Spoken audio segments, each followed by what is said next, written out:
그날 이후로 주막은 예전과 비슷해 보이면서도 어딘가 달라져 있었습니다.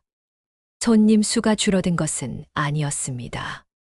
여전히 밥을 먹으러 오는 사람도 있었고 술 한 사발을 걸치러 들르는 이도 있었습니다. 하지만 소리가 달랐습니다. 웃음은 낮아졌고 괜히 크게 떠들던 말투는 언제부터인가 자취를 감췄습니다.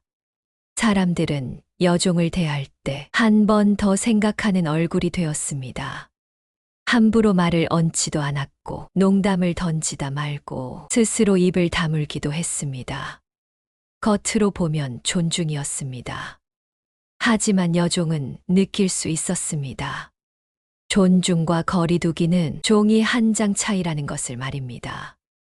여종은 여전히 새벽이면 가장 먼저 일어났습니다. 솥에 불을 지피고 쌀을 씻어 밥을 안치고 국을 끓였습니다. 물 깃는 손도 나무를 패는 팔도 예전과 다르지 않았습니다.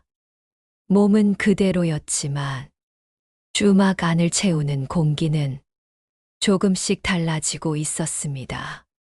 누군가는 여종을 필요 이상으로 오래 바라보다가 눈을 피했고 누군가는 아예 말을 섞지 않았습니다.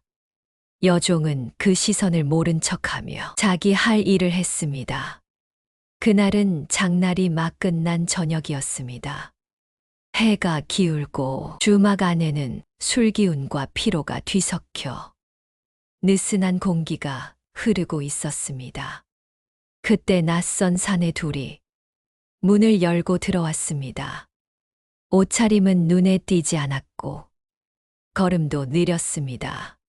하지만 주막 안의 공기가 그 순간 미묘하게 바뀌었습니다. 말을 많이 하지 않는 사람들, 눈을 빠르게 훑은 사람들, 그런 기척이었습니다. 사내들은 자리에 앉아 밥을 시켰습니다. 여종은 아무 말 없이 밥을 내왔습니다. 그중 한 사내가 숟가락을 들었다가 밥을 내려놓았습니다. 그리고 여종을 올려다보며 비아냥거리듯 말했습니다. 이게 그 밥이냐? 여종은 그 말의 뜻을 굳이 묻지 않았습니다.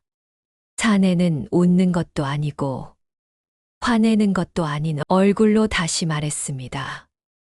양반 인생을 바꿨다는 그 밥말이다. 주막 안이 잠시 고요해졌습니다. 아직 남아있던 손님 몇이 괜히 기침을 하거나 자리에서 일어나 밖으로 나갔습니다. 여종은 잠시 숨을 고른 뒤 차분하게 말했습니다. 밥은 다 갔습니다.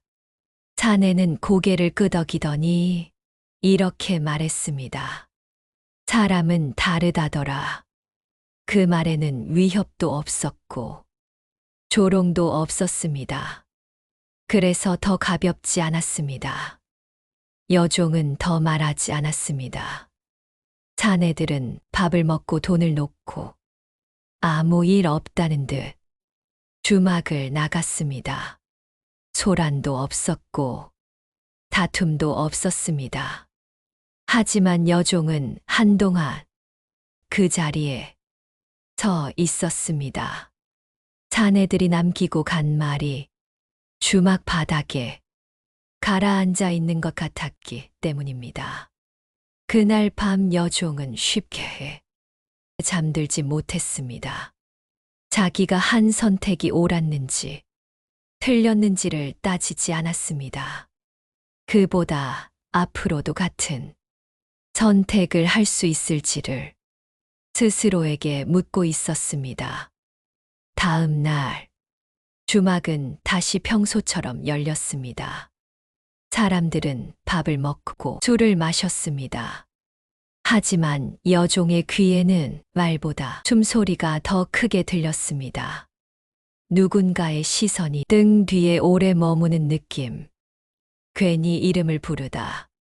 말끝을 흐리는 목소리. 그 모든 것이 조용한 시험처럼 느껴졌습니다. 그날 저녁, 주막 앞을 지나던 사람들 중 누군가가 작은 소리로 말했습니다. 그 여종 이야기. 조정 근처에서도 도는 모양이더라. 여종에게도 그 말이 들렸습니다. 여종은 흠칫 놀랐지만 내색은 하지 않았습니다. 하지만 분주하던 손이 잠시 멈췄습니다. 주막의 불은 그날도 늦게까지 꺼지지 않았습니다. 밖은 고요했고 하늘에는 달이 떠 있었습니다. 여종은 텅 빈 주막을 둘러보며 조용히 숨을 내쉬었습니다. 밥 한 끼로 시작된 선택이 이제는 자기 삶을 시험대 위에 올려놓고 있다는 것을 여종은 느끼고 있었습니다. 그리고 아직 아무도 몰랐습니다. 이 조용한 주막에서 시작된 이야기가 머지않아 더 많은 사람의 마음을 흔들게 되리라는 것을 말입니다. 사람을 살린 선택은 조용하게 지나가지 않는 법인가 봅니다. 그 선택이 얼마나 단단한지 세상은 반드시 시험하려 듭니다. 다음 이야기에서는 이 여종의 이름이 주막을 넘어 권세가의 귀에까지 닿게 됩니다. 그때에도 그녀는 같은 선택을 할 수 있을까요? 거지와 여종 네 번째 이야기는 여기까지입니다. 이 이야기는 백만 야담이 AI의 도움을 받아 창작한 이야기입니다. 시청자 여러분 마음에 착한 빛 한 줄기 심기워 지길 간절히 바라봅니다. 구독과 좋아요 눌러주시면 거지와 여종 다섯 번째 이야기도 들으실 수 있습니다.